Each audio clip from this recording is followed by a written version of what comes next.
ओम गुरुर्ब्रह्मा गुरुर्विष्णु गुरुर्देवो महेश्वर गुरुर्साक्षात् परं ब्रह्म तस्मै श्री गुरवे नमः। ध्यानमूलं गुरुमूर्ति पूजामूलं गुरुपदं ज्ञानमूलं गुरुवाक्य मोक्षमूलं गुरुकृपा। ओम नमो भगवते वासुदेवाय। श्री हरि संक्षिप्त महाभारत जय श्री कृष्ण। प्रथम खंड आदि पर्व। जय श्री कृष्ण। अभी तक हमने जाना देवयानी और राजा ययाति का विवाह होता है और राजा ययाति शर्मिष्ठा के साथ समागम करते हैं, जिनसे शुक्राचार्य जी उन्हें श्राप देते हैं और वे बूढ़े हो जाते हैं और अपने पुत्र पुरु से अपना यौवन दान लेते हैं। आज हम आगे जानेंगे ययाति का भोग और वैराग्य, पुरु का राज्य अभिषेक। जय श्री कृष्ण। वैशंपायन जी कहते हैं, जन्मेजय नहुष नंदन राजा ययाति पुरु का यौवन लेकर प्रेम, उत्साह और मौज से इच्छा अनुसार समय अनुकूल भोग भोगने लगे। जय श्री कृष्ण। परंतु वे धर्म का उल्लंघन कभी नहीं करते थे। जय श्री कृष्ण। उन्होंने यज्ञों से देवताओं को, श्राद्धों से पितरों को, दान मान और वात्सल्य से दीन जनों को, मुंह मांगी वस्तुओं से ब्राह्मणों को, खान पान से अतिथियों को, संरक्षण से वैश्यों को और सद्व्यवहार से शूद्रों को संतुष्ट कर दिया। जय श्री कृष्ण। डाकू और लुटेरों को यथेष्ट दंड दिया। जय श्री कृष्ण। सारी प्रजा प्रसन्न हो गई। जय श्री कृष्ण। वे इंद्र के समान प्रजा पालन करने लगे। जय श्री कृष्ण। उन्होंने मनुष्य लोक के तो सारे भोगे ही नंदनवन, अलकापुरी और सुमेरु पर्वत की उत्तरी चोटी पर रहकर वहां के भी भोग भोगे। जय श्री कृष्ण। धर्मात्मा ययाति ने देखा कि अब सहस्र वर्ष पूरे हो रहे हैं।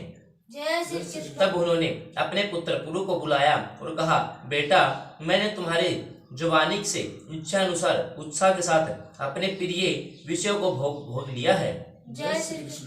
परंतु अब मुझे निश्चय हो गया है कि विषयों के भोग की कामना उनके भोग से शांत नहीं होती। जय श्री कृष्ण। आग में जितना घी डालते जाओगे वह उतनी ही बढ़ती जाएगी। जय श्री कृष्ण। पृथ्वी में जितना भी अन्न, सोना, पशु, स्त्री, पुरुष हैं, वे सब एक कामुक की कामना पूर्ण करने में भी असमर्थ हैं। जय श्री कृष्ण। इसलिए सुख उनकी प्राप्ति से नहीं, उनके त्याग से ही होता है। जय श्री कृष्ण। दुर्बुद्धि लोग तृष्णा का त्याग नहीं कर सकते। जय श्री कृष्ण। बूढ़े होने पर भी वह बूढ़ी नहीं होती। जय श्री कृष्ण। वह एक प्राण अंतक रोग है। जय श्री कृष्ण। उसे छोड़ने पर ही सुख मिलता है। जय श्री कृष्ण। न जातु काम है काम अमुप भोगेन सामयति हविषा कृष्ण वत्रमयम् भूये एवाधिवर्धते यत पार्थिवयां विरहेयं हिरण्यं पशवः स्त्रिये एकस्यापि न पर्याप्तं तस्मात् तृष्णां परित्यजेत या दुस्तयजा दुर्भितं भार्या न जीर्यते जीर्यतः यो असो प्राणितिको रोगसतां तृष्णा तेजं सुखम। जय श्री कृष्ण। देखो, विषयों का सेवन करते करते 1000 वर्ष पूरा हो गया है, जय श्री कृष्ण। फिर भी मेरी तृष्णा दिनों दिन बढ़ती ही जा रही है। जय श्री कृष्ण। अब मैं इसे छोड़कर अपने मन को ब्रह्म में लगाऊंगा और भूख प्यास आदि द्वंद्वों से निश्चित तथा शरीर आदि से निर्मम होकर हरिणों के साथ वन में विचरूंगा। जय श्री कृष्ण। मैं तुमसे प्रसन्न हूँ, तुम अपनी जवानी ले लो और यह राज्य ग्रहण करो। जय श्री कृष्ण। तुम मेरे प्यारे पुत्र हो। बस पुरु ने अपना यौवन ले लिया और ययाति ने अपना बुढ़ापा ले लिया। जय श्री कृष्ण। प्रजा ने देखा महाराज ययाति अपने बड़े पुत्रों को राज्य से वंचित करके छोटे पुत्र पुरु का अभिषेक करने जा रहे हैं। जय श्री कृष्ण। तब ब्राह्मणों को आगे करके सब लोग उनके पास आए और बोले, राजन, आप अपने ज्येष्ठ पुत्र को यदु को छोड़कर पुरु को क्यों राज्य दे रहे हैं? जय श्री कृष्ण। हम आपको सचेत करते हैं, अपने धर्म की रक्षा कीजिए। जय श्री कृष्ण। तब ययाति ने कहा, सब लोग सावधानी से मेरी बात सुने। एक ऐसा कारण है कि मैं यदु को कभी राज्य नहीं दे सकता। जय श्री कृष्ण। मेरे ज्येष्ठ पुत्र यदु ने मेरी आज्ञा नहीं मानी थी। जो अपने पिता की आज्ञा नहीं मानता वह सतपुरुषों की दृष्टि में पुत्र नहीं है। जय श्री कृष्ण। जो माँ बाप की आज्ञा माने, उनका हित करे, उन्हें सुख पहुँचावे, वही पुत्र है। जय श्री कृष्ण। गुरु के अतिरिक्त सभी पुत्रों ने मेरी आज्ञा की अवहेलना की। जय श्री कृष्ण। गुरु ने मेरा सम्मान किया, मेरी आज्ञा मानी, जय श्री कृष्ण। इसलिए यही मेरा उत्तराधिकार है। जय श्री कृष्ण। यदु आदि के नाना शुक्राचार्य ने स्वयं ही मुझे यह वर दिया है कि जो तुम्हारी आज्ञा का पालन करे वही राजा हो। जय श्री कृष्ण। इसलिए मैं सारी प्रजा से अनुरोध करता हूँ कि सब लोग पुरु को ही राजा बनावे। जय श्री कृष्ण। प्रजा ने संतुष्ट होकर पुरु का राज्य अभिषेक किया। इसके बाद राजा ययाति वानप्रस्थ आश्रम की दीक्षा लेकर ब्राह्मण और तपस्वियों के साथ नगर से चले गए। जय श्री कृष्ण। यदु से राज्य अधिकारहीन यदुवंशियों की, तुर्वसु से यवनों की, दुर्वा से भोजों की और अनु से मलेच्छों की उत्पत्ति हुई। जय श्री कृष्ण। जन्मेजय पुरु से ही प्रसिद्ध पौरव वंश चला, जिससे तुम्हारा जन्म हुआ है। जय श्री कृष्ण। राजा ययाति वन में कंदमूल फल का भोजन करते रहे। जय श्री कृष्ण। उन्होंने अपने मन को वश किया, क्रोध पर विजय प्राप्त की। वे प्रतिदिन देवता और पितरों का तर्पण करते, अग्निहोत्र करते। जय श्री कृष्ण।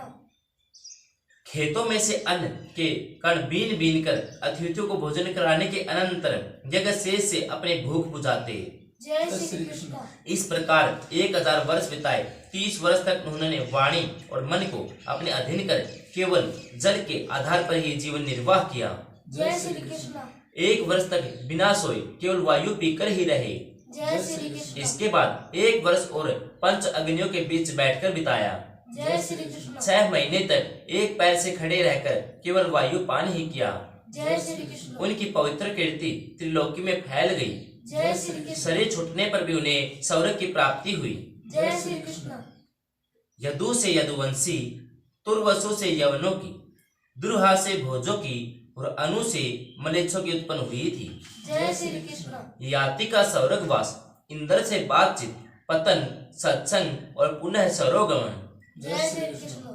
वैशंपायन जी कहते हैं, जन्मेजय राजा याति स्वर्ग में बड़े आनंद से रहने लगे। जय श्री कृष्ण। वहाँ इंद्र, श्राद्धे, मरुत, वसु आदि उनका बड़ा सम्मान करते।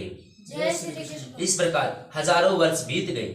जय श्री कृष्ण। एक दिन घूमते घामते इंद्र के पास आए और तरह तरह के बातचीत होने के बाद इंद्र ने पूछा, राजन, जिस समय आपने अपने पुत्र पुरु की जवानी लौटा दी और उससे अपना बुढ़ापा ले लिया तो उसे राज्य दे दिया, उस समय आपने उसे क्या उपदेश दिया?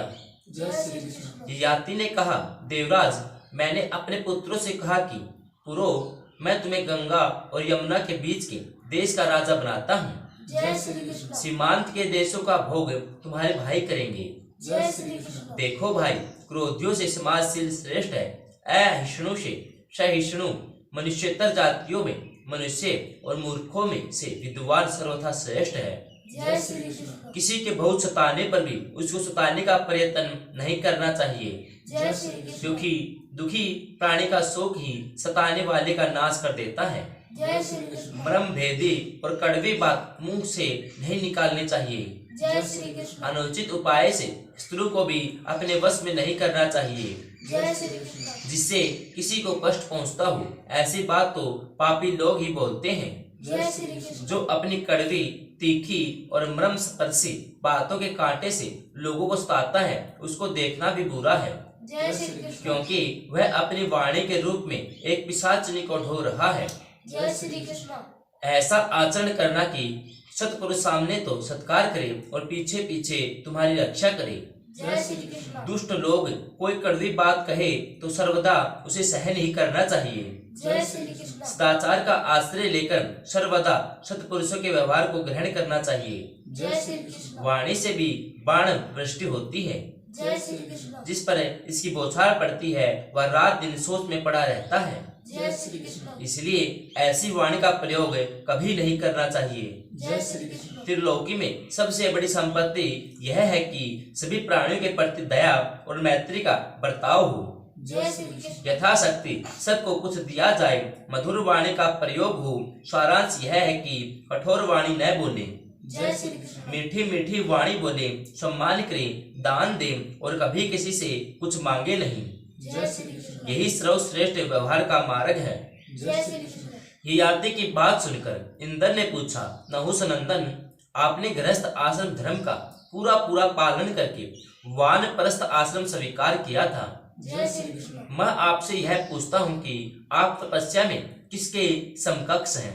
जय श्री कृष्ण ययाति ने कहा, देवता, मनुष्य, गंधर्व, महर्षियों में अपने समान तपस्वी मुझे कोई नहीं दिखाई पड़ता। जय श्री कृष्ण इंद्र ने कहा, राम राम, तुमने अपने समान बड़े और छोटे लोगों का प्रभाव न जानकर सबका तिरस्कार किया है। अपने मुंह अपनी करनी का बखान करने से तुम्हारा पुण्य क्षीण हो जाएगा। जय श्री कृष्ण यहाँ के सुख भोगों की सीमा तो है ही, जाओ यहाँ से पृथ्वी पर गिर पड़ो। जय श्री कृष्ण ययाति ने कहा, ठीक है, यदि सबका अपमान करने से मेरा पुण्य क्षीण हो गया है तो मैं यहाँ से संतों के बीच में गिरूं। जय श्री कृष्ण इंद्र ने कहा, अच्छी बात। इसके पश्चात राजा ययाति पवित्र लोकों से च्युत होकर उस स्थान पर गिरने लगा जहाँ अष्टक, पर्तधर्म, वसुमान और सित्री नाम के तपस्वी तपस्या करते थे। जय श्री कृष्ण उनके गिरते देखकर अष्टक ने कहा, युवक, तुम्हारा रूप इंद्र के समान है। तुम्हें गिरते देखे हम चकित हो रहे हैं। जय श्री कृष्ण तुम जहाँ तक आ गए हो वहीं ठहर जाओ और विषाद मोह छोड़कर अपनी बात बतलाओ। जय श्री कृष्ण इन सत पुरुषों के सामने इंद्र भी तुम्हारा बाल बाका नहीं कर सकता। जय श्री कृष्ण दुखी और दीन पुरुषों के लिए संत ही परम आश्रय हैं। जय श्री कृष्ण सौभाग्यवश तुम उन्हीं के बीच में आ गए हो। जय श्री कृष्ण तुम अपनी व्यवस्था ठीक ठीक सुनाओ। जय श्री कृष्ण ययाति ने कहा, मैं समस्त प्राणियों का तिरस्कार करने के कारण सौरभ से च्युत हो गया हूँ। जय श्री कृष्ण मुझ में अभिमान था। अभिमान नरक का मूल कारण है। जय श्री कृष्ण सत्पुरुषों को दुष्टों का अनुकरण नहीं करना चाहिए। जय श्री कृष्ण जो धन धान्य की चिंता छोड़कर अपनी आत्मा का हित साधन करता है वही समझदार होता है। जय श्री कृष्ण धन पाकर फूलना नहीं चाहिए। जय श्री कृष्ण विद्वान होकर अहंकार नहीं करना चाहिए। जय श्री कृष्ण अपने विचार और प्रयत्न की अपेक्षा देव की गति बलवान है। जय श्री कृष्ण ऐसा समझकर संताप नहीं करना चाहिए। जय श्री कृष्ण दुख से जले नहीं, सुख में फूले नहीं, दोनों में समान रहे। जय श्री कृष्ण हे अष्टक, मैं इसमें मोहित नहीं हूँ। मेरे मन में कोई जलन नहीं है। जय श्री कृष्ण मैं विधाता के विधान के विपरीत तो जा नहीं सकता। ऐसा समझकर मैं संतुष्ट रहता हूँ। जय श्री कृष्ण अष्टक, मैं सुख दुख दोनों की अनित्यता जानता हूँ। जय श्री कृष्ण फिर मुझे दुख हो तो कैसे हो? जय श्री कृष्ण क्या करूं? क्या करके सुखी रहूं? इन झंझटों से उन्मुक्त रहता हूँ। जय श्री कृष्ण इसलिए दुख मेरे पास फटकते भी नहीं हैं। जय श्री कृष्ण अष्टक ने पूछा, आप तो अनेक लोकों में रह चुके हैं, आत्मज्ञानी नारद आदि के समान भाषण कर रहे हैं, तो बतलाइए आप प्रधानतः किन किन लोकों में रहे? जय श्री कृष्ण ययाति ने कहा, मैं पहले पृथ्वी में सार्वभौम राजा था। मैं 1 सहस्र वर्ष तक महत लोकों में रहा और फिर 100 योजन लंबी चौड़ी सहस्त्र द्वार युक्त इंद्रपुरी में 1 सहस्र वर्ष तक रहा। जय श्री कृष्ण तंत्र प्रजापति के लोक में जाकर वहां भी 1 सहस्र वर्ष तक रहा। जय श्री कृष्ण मैंने नंदनवन में सवर्गीय भोगों को भोगते हुए लाखों वर्ष तक निवास किया। जय श्री कृष्ण वहां मैं सुखों में आसक्त हो गया और पुण्य क्षीण होने पर पृथ्वी पर आ रहा हूँ। जय श्री कृष्ण जैसे धन का नाश होने पर जगत के सगे संबंधी छोड़ देते हैं, वैसे ही पुण्य क्षीण होने पर इंद्र आदि देवता भी परित्याग कर देते हैं। जय श्री कृष्ण अष्टक ने पूछा, राजन, किन कर्मों के अनुष्ठान से मनुष्य को श्रेष्ठ लोकों की प्राप्ति होती है? जय श्री कृष्ण वे तप से प्राप्त होते हैं या ज्ञान से? जय श्री कृष्ण ययाति ने उत्तर दिया, सौरभ के 7 द्वार हैं, दान, तप, सम, दम, लज्जा, सरलता और सब पर दया। जय श्री कृष्ण अभिमान से तपस्या क्षीण हो जाती है। जय श्री कृष्ण जो अपनी विद्वता के अभिमान में फूले फूले फिरते और दूसरों के यश को मिटाना चाहते हैं, उन्हें उत्तम लोगों की प्राप्ति नहीं होती। जय श्री कृष्ण उनकी विद्या भी मोक्षदान में असमर्थ रहती है। जय श्री कृष्ण अभय के 4 साधन हैं, जय श्री कृष्ण अग्निहोत्र, मौन, वेद अध्ययन और यज्ञ। जय श्री कृष्ण। यदि अनुचित रीति से अहंकार के साथ इनका अनुष्ठान होता है तो वे भय के कारण बन जाते हैं। जय श्री कृष्ण। सम्मानित होने पर सुख नहीं मानना चाहिए, जय श्री कृष्ण। अपमानित होने पर दुख नहीं मानना चाहिए। जय श्री कृष्ण। जगत में सतपुरुष ऐसे लोगों की पूजा करते हैं। जय श्री कृष्ण। दुष्टों से शिष्ट बुद्धि की चाह निरर्थक है। जय श्री कृष्ण। मैं दूंगा, मैं यज्ञ करूंगा, मैं जान लूंगा, मेरी यह प्रतिज्ञा है, इस तरह की बातें बड़ी भयंकर हैं। जय श्री कृष्ण। इनका त्याग ही श्रेयस्कर है। जय श्री कृष्ण। अष्टक ने पूछा, ब्रह्मचारी, गृहस्थ, वानप्रस्थ और सन्यासी किन धर्मों का पालन करने से मृत्यु के बाद सुखी होते हैं? जय श्री कृष्ण। ये याति ने कहा, जो ब्रह्मचारी आचार्य के अनुसार अध्ययन करता है, जिसे गुरु सेवा के लिए आज्ञा नहीं देनी पड़ती, जो आचार्य के पहले जागता है और पीछे सोता है, जिसका स्वभाव मधुर होता है, जो इंद्रिय जयी, धैर्यशाली, सावधान और प्रमाद रहित होता है, उसे शीघ्र ही सिद्धि प्राप्त होती है। जय श्री कृष्ण। जो पुरुष धर्म अनुकूल धन प्राप्त करके यज्ञ करता है, अतिथियों को खिलाता है, किसी की वस्तु उसके बिना दिए नहीं लेता, वही सच्चा गृहस्थ है। जय श्री कृष्ण। जो स्वयं उद्योग करके फल मूल से अपनी जीविका चलाता है, पाप नहीं करता, दूसरों को कुछ न कुछ देता रहता है, किसी को कष्ट नहीं पहुंचाता, थोड़ा खाता और नियमित चेष्टा करता है, वह वानप्रस्थ आश्रमी शीघ्र ही सिद्धि प्राप्त करता है। जय श्री कृष्ण। जो किसी कला कौशल, भाषण, चिकित्सा, कारीगरी आदि से जीविका नहीं चलाता, समस्त सद्गुणों से युक्त, जितेंद्रिय और असंग, किसी के घर नहीं रहता, थोड़ा चलता है, अनेक देशों में अकेले और निम्रता के साथ विचरण करता है, वही सच्चा सन्यासी होता है। जय श्री कृष्ण। इस प्रकार बहुत सी बातचीत करने के बाद याति ने कहा, देवता लोग शीघ्रता करने के लिए कह रहे हैं, अब मैं गिरूंगा। जय श्री कृष्ण। इंद्र के वरदान से मुझे आप जैसे सत्पुरुषों का समागम प्राप्त हुआ है। जय श्री कृष्ण। अष्टक ने कहा, स्वर्ग में मुझे जितने लोग प्राप्त होने वाले हैं, अंतरिक्ष में अथवा सुमेरु पर्वत के शिखरों पर जहाँ भी मुझे पुण्य कर्म के फल स्वरूप जाना है, उन्हें मैं आपको देता हूँ, आप गिरे नहीं। जय श्री कृष्ण। जय श्री। मैं ब्राह्मण तो हूँ नहीं, मैं दान कैसे लूँ? जय श्री कृष्ण। इस प्रकार के दान तो मैंने पहले भी बहुत किए हैं। जय श्री कृष्ण। पर्तदन ने कहा, मुझे अंतरिक्ष अथवा स्वर्ग लोक में जिन जिन लोगों की प्राप्ति होने वाली है, मैं आपको देता हूँ, आप यह न गिरे, स्वर्ग में जाए। जय श्री कृष्ण। याति ने कहा, कोई भी राजा अपने समकक्ष व्यक्ति से दान नहीं ले सकता। जय श्री कृष्ण। क्षत्रिय होकर दान लेना यह तो बड़ा अधम का कार्य है। जय श्री कृष्ण। अब तक मैंने श्रेष्ठ क्षत्रियों में ऐसा काम नहीं किया, फिर मैं कैसे करूं?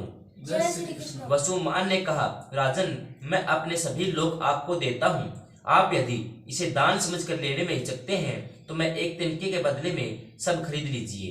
जय श्री कृष्ण। याति ने कहा, यह क्रय विक्रय तो सर्वथा मिथ्या है, मैंने अब तक ऐसा मिथ्याचार कभी नहीं किया है। जय श्री कृष्ण। कोई भी सत्पुरुष ऐसा नहीं करते, मैं ऐसा कैसे करूं?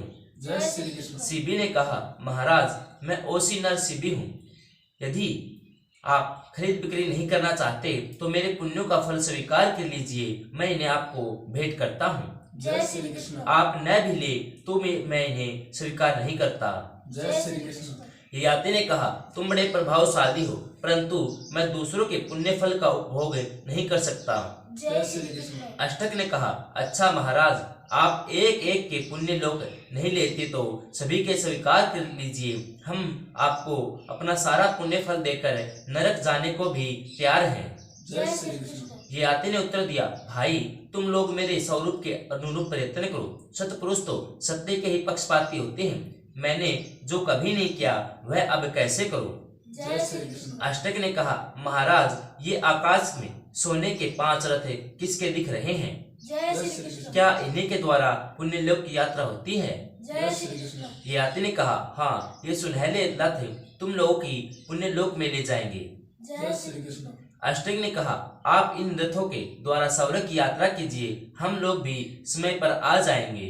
जय श्री कृष्ण। ये याति ने कहा, हम सभी ने छोरों पर विजय प्राप्त कर ली है, इसलिए चलो हम सब साथ ही चलें। जय श्री कृष्ण। देखते नहीं वह स्वर्ग का प्रशस्त पथ दिख रहा है। जय श्री कृष्ण। अष्टक, पर्तदन, वसुमान और सीबी का प्रतिग्रह अस्वीकार करने के कारण यात्री स्वर्ग के अधिकारी हो गए थे। जय श्री कृष्ण। अतः वे सभी रथों पर बैठकर स्वर्ग के लिए चल पड़े। जय श्री कृष्ण। उस समय उनके धार्मिक तेज से स्वर्ग और आकाश प्रकाशित हो रहे थे।